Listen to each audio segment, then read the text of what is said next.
Bonjour à tous, c'est un grand retour des vieilles habitudes politiques, la naissance et le foisonnement de partis politiques à la veille d'une nouvelle élection présidentielle, alors qu'on avait parié avec le vote d'une série de tests politiques sur une clarté et une constance numérique et idéologique sur l'échiquier politique national.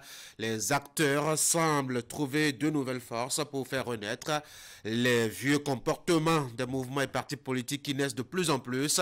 Nous allons, lors de nos débats, examiner leurs impacts prochains sur la vie politique nationale, très timorée et très ennuyeuse ces derniers mois. Ce matin, nous avons deux invités sur Actu Matin. Le premier, c'est Aude Elvis Adelouis, directeur des services d'information du ministère de l'Enseignement supérieur et de la Recherche scientifique. Avec lui, nous allons discuter du recrutement sur la plateforme créée à cet effet d'aspirants au métier de l'enseignement pour le compte des universités publiques du Bénin. C'est la deuxième vague et nous allons voir à quoi cela répond. Notre second invité est Roch Mendagbe, président d'une organisation non gouvernementale, Young Leaders of Benin. Avec lui, nous allons nous intéresser au couple, depuis la relation amoureuse simple jusqu'à la vie dans le foyer. Bienvenue à tous.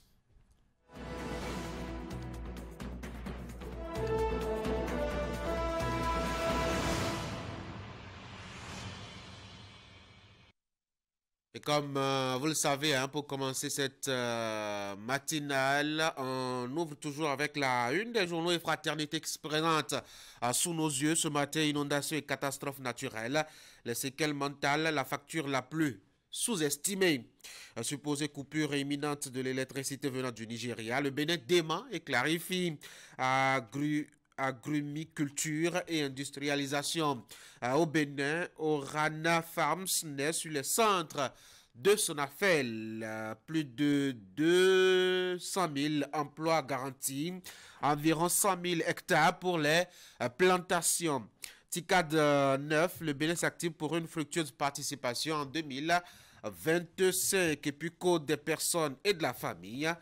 Paul Bert à Djaroutor, un système en place qui permette à la femme et à l'homme d'être beaucoup plus épanouis. On passe maintenant à Nord-Sud quotidien, supposé mandat d'arrêt contre Wanilo Mendegan Fagla, pardon. Le Togo fait fausse note. Décryptage info, consommation dans l'UEMOA, légère hausse des prix au Bénin en juillet 2024, fraude académique en Afrique de l'Ouest, 22 500 faux diplômes du Bénin et du Togo relevés au Nigeria. Voici le confrère de la matinée, un Béninois porteur de la flamme paralympique, Désiré Diaito, une fierté nationale, un moment exceptionnel, une expérience unique. Et puis Jeux paralympiques de Paris 2024, c'est reparti, mais pour 11 jours de compétition, le Bénin avec 2 athlètes est représenté.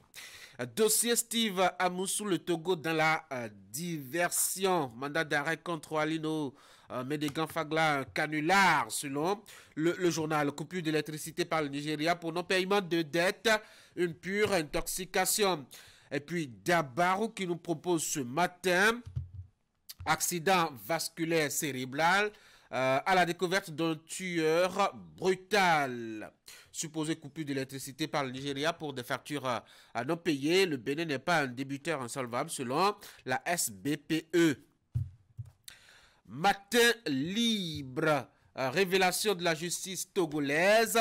Rouvi vaut-il un incident diplomatique, se demande le journal. Après le Togo, la part de vérité de la justice béninoise est attendue. Le journal qui a son regard donc tourné vers la Cour de répression des infractions économiques et du terrorisme, et notamment dans le bureau de son procureur spécial. Voici le chasseur info.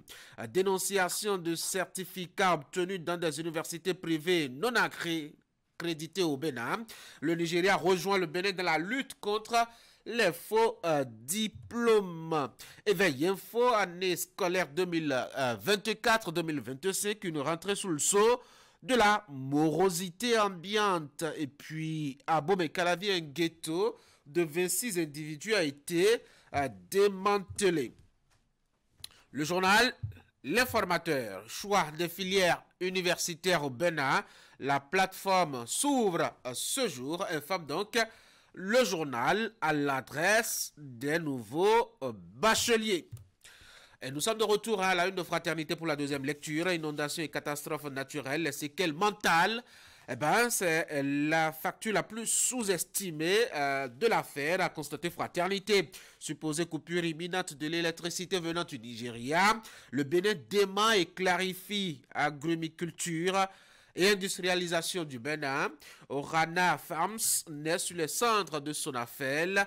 Plus de 200 000 emplois garantis, environ 100 000 hectares pour des plantations. Petit 4 de 9, le Bénin s'active pour une fructueuse participation en 2025. Code des personnes et de la famille, et là c'est le dernier titre. Paul Bert Adjahoto, un système en place qui permette à la femme et à l'homme d'être beaucoup plus épanouis.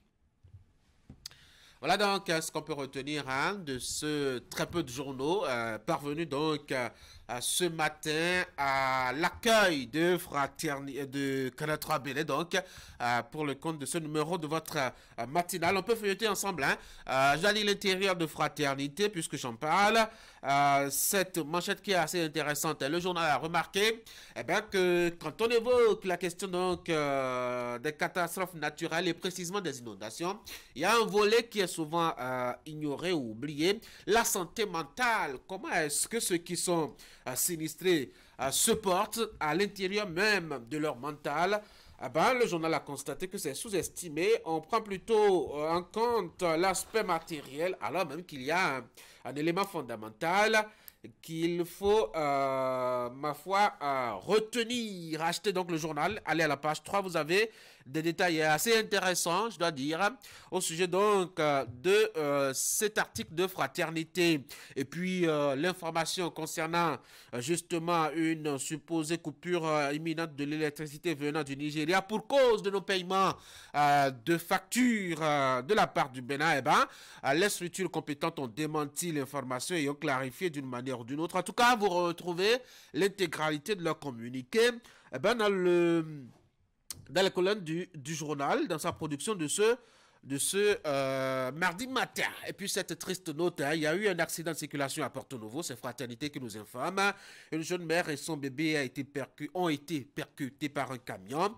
Les deux ont perdu la vie sur place. À l'actualité sur le continent et partout ailleurs dans le monde, vous pouvez aller par exemple en Afrique du Sud, par exemple donc, et au Ghana, pour savoir un peu qu'est-ce qui se passe là-bas au pays de Nana Akufo-Addo, le candidat et ancien président Mahama présente son programme économique.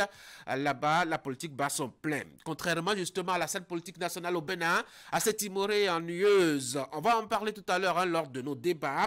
Ce sera dans à peu près 45 minutes. L'actualité diplomatique aussi à noter dans les colonnes de Fraternité. Puis, l'information sportive aussi annoncée par les colonnes des quotidiens ce matin, l'éliminatoire pour la CAN 2025, il y a que le sélectionneur national Rohr va présenter la liste des guépards pour les 2 prochaines journées.